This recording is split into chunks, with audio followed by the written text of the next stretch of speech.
cold rain, grey clouds, and concrete bridges. When you think of a journey venturing deep into the tropics of the Caribbean Sea, this probably isn't how you imagine it starting. But for myself and Paul aboard SV Happy Times, this is exactly what our first day looked like. Our goal? To get south from Stewart, Florida down to a better staging point around about here so that we could safely make the passage across to the Bahamas. Actually, our first goal for the day had just been to make it off the dock, which I'm glad to say we managed without issue, although with some stress. We'd been here at the Sunshine Bay Marina for almost a month, learning everything we needed to know from scratch, and making some good friends with our neighbours. But it was time to move on. The Caribbean was beckoning. And I think both of us were probably just thinking how many millions of dollars worth of damage we could cause if we weren't careful while coming out of the marina. Okay, release! But Paul did, as he normally does, and made it look easy, and we got out with plenty of time to spare, ready for all of the bridges of the intercoastal waterway. So you guys were Happy Times, we're eastbound, and pass through on the next opening. Just help me out. I know it's wide, but this next one's so narrow. It's the first bridge we're going under. Yeah, you'll have to take them up once we get past here.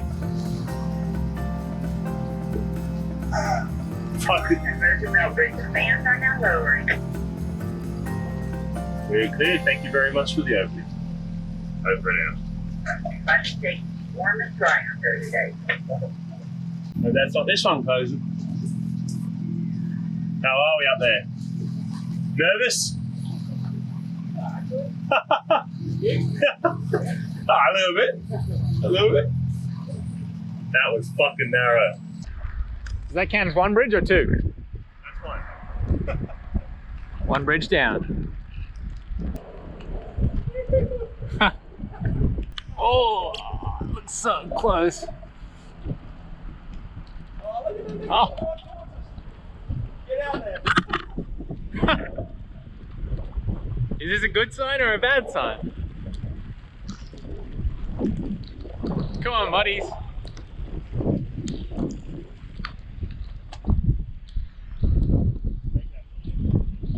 Oh, maybe. So this is the first time actually taking this boat out for any sort of time. We've just come under those three bridges. Two of them have to be lifted. It's going to be about 8 hours, about 36 miles down the ICW. We're going to stay inside. It's a pretty big surf today. I don't know if you can tell by the weather, but it wouldn't be real pretty outside. So we're going to stay inside down the ICW, navigate the 8-9 bridges that we can navigate, and then anchor up in West Palm. Our mate Timmy, who's with us, he is driving our car down for us. So that's a big help for us. Been legend there. So it's just me and Myles on board, which I guess we have to get used to. And it should be about 8 hours. I've tried to be conservative.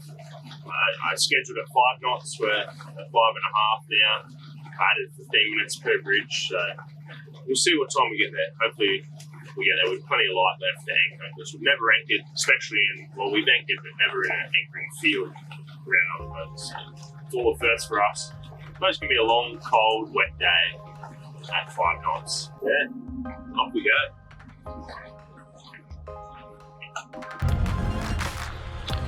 And it was a long, cold, wet day. Taking its speed.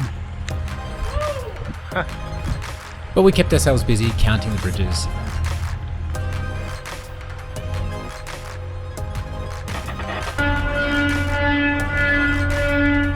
And with each bridge that we passed under, it seemed to get a little bit more real. We were really going to do this. We were probably going to screw some things up, but at least we could have fun doing it.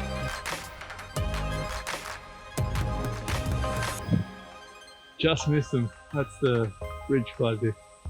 Let's see if I can run downstream and see. Very close.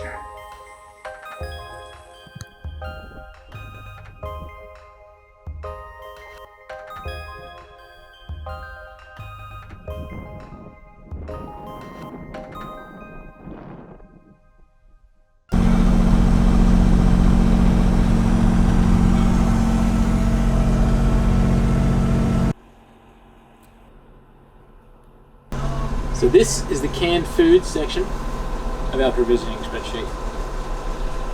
So all up, we've got about 100 cans or 50 kilograms of canned food alone. So in a survival situation, or if it comes down to it, or if we can't get fresh food in the Bahamas or in the islands as we go on, at least we're not going to starve. We might not enjoy it too much, but we're not going to starve. So my job now is to just sort these out and put them in places where we'll be able to find them later on. Now this canned stuff, it's not going to be our only source of food. Obviously, we are going to stock up with fruit, vegetables, fresh food. We're going to freeze a lot of meats in our freezer there. This is just the emergency supply, and it lasts indefinitely. So 6 months, even a year down the line, we'll still have all of this available to supplement whenever we need it.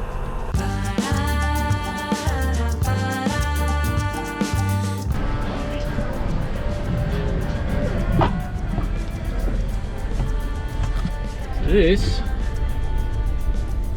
is where it's all going. So I think I've done pretty well, but I've just got some last minute reorganizing to do, and let's see how that goes.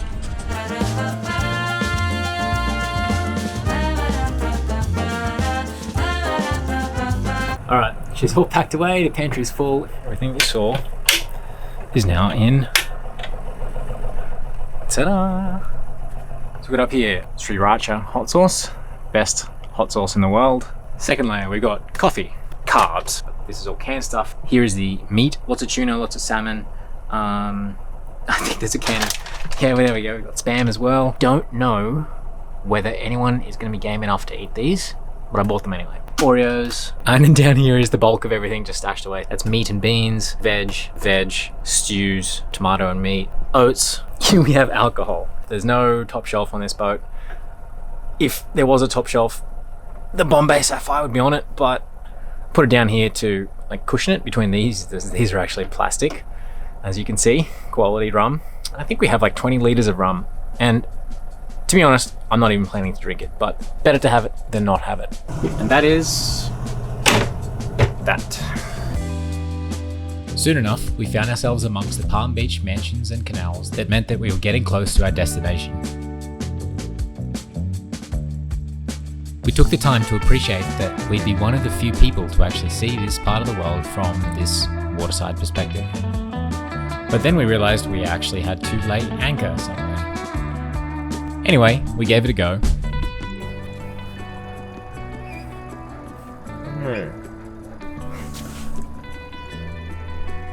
Maybe we just go up a little bit higher and come in a little bit further. Right, it's the rotation of the boat.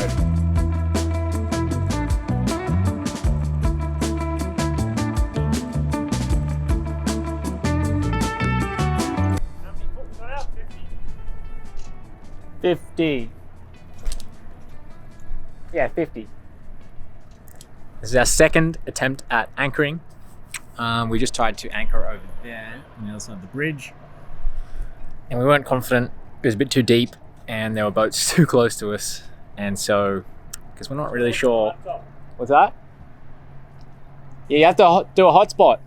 So we're only in 4 foot here, but we're worried about how much we'll be moving when we rotate. So when the wind changes, we'll turn with the wind, and if we have more scope out, more of this chain than the other boats, then we will get closer relative to the other boats. So we're about to go on Google and find out anchoring theory and whether or not this is a good idea or not. What have you found out? Not too much. Pretty deep all in there. Are you looking for a different spot? Yeah. That down there. There's my phone. Hold up.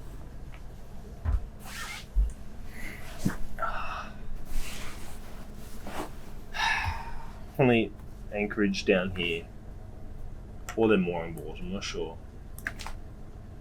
They are, where are they? I imagine they're for Riviera Beach City Marina.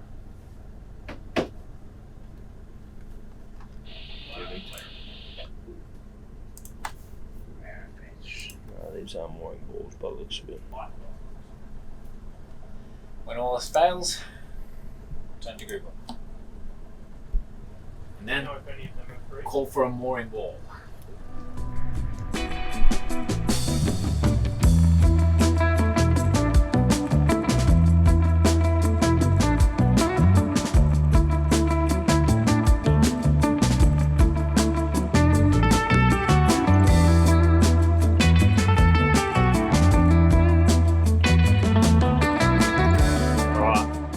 Come down from Stuart. It took us 2 attempts to attempt anchoring. We weren't happy with any of the anchorages, so we found this very dodgy mooring field. We're not real happy with that length on the mooring. We've got a fair bit of distance, you know. These guys are right up against theirs. If we swing, so we're gonna have to, I think, move our shackle. This is just a makeshift mooring line up onto that ball, but we need more people for that. And Tim's on land. So I've got to get Tim, but this current's ripping, so I can't row. The outboard doesn't work. Oh, Jesus. Big cruise ship just passed, and that's the wave of it. So I'm going to try and get in the dinghy. Got my phone. I've got to try and get to the beach or somewhere. I better put a shirt on because it's a bit cold. Let's see if I can start this thing.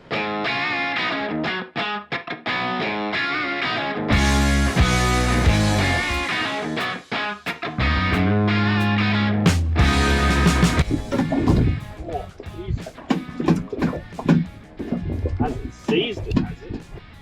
Oh, that just did not seize. Wow.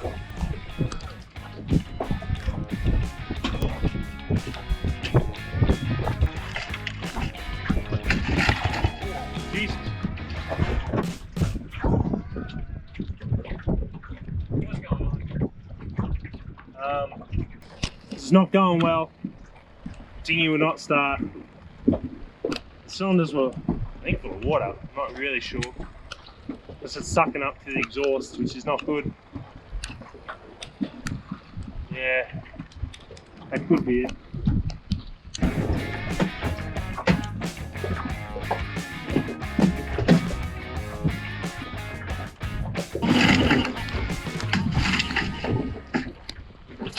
I'm sure we're gonna have many more nights like this. We're gonna have to get Timmy to come to this marina. And it's slack tide at 7. I guess I'll go row and get him. Fingers crossed. Geez, I'm worried about swinging and hitting these boats as well. We'll see. Yeah, let me go. Yeah? I'll let you loose? Or are you going to let yourself loose? What if it's faster over there? I think he's trying to call us. It's the wind that's going to kill me, isn't it? Yeah. Here there's no wind, and just out there there's a fair bit of wind. I don't know what it's like paddling to Dingham. Just some time in, I'll see. Alright. So I let him go. Are you ready? Go, go.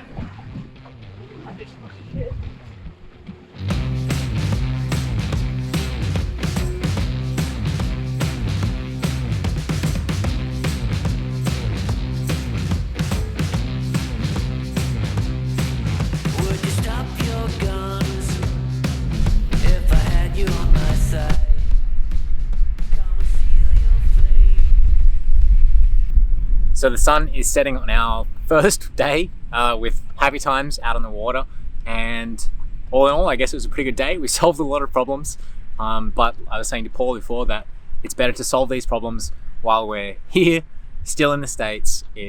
Although it's not sunny, it could be a nicer day, the water's calm, it's not too windy, and we're about 50 meters away from help if we need any. So Paul and Tim are over there on shore, they're just getting some supplies.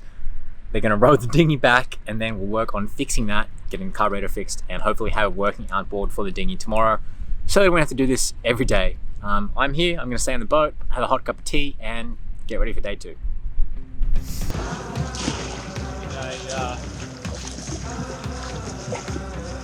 rollable dinghy. It's not an outboard, we just choose fitness.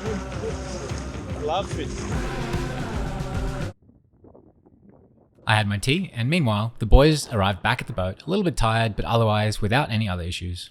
we were glad to all be back aboard, and we settled in to get some rest and relaxation before the next big day. Or at least, that's what we thought.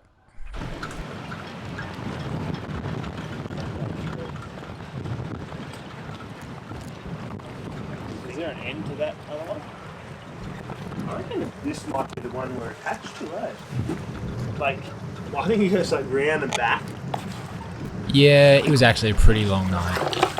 That's it for today's video. If you enjoyed it, make sure to subscribe, and we'll see you in the next episode.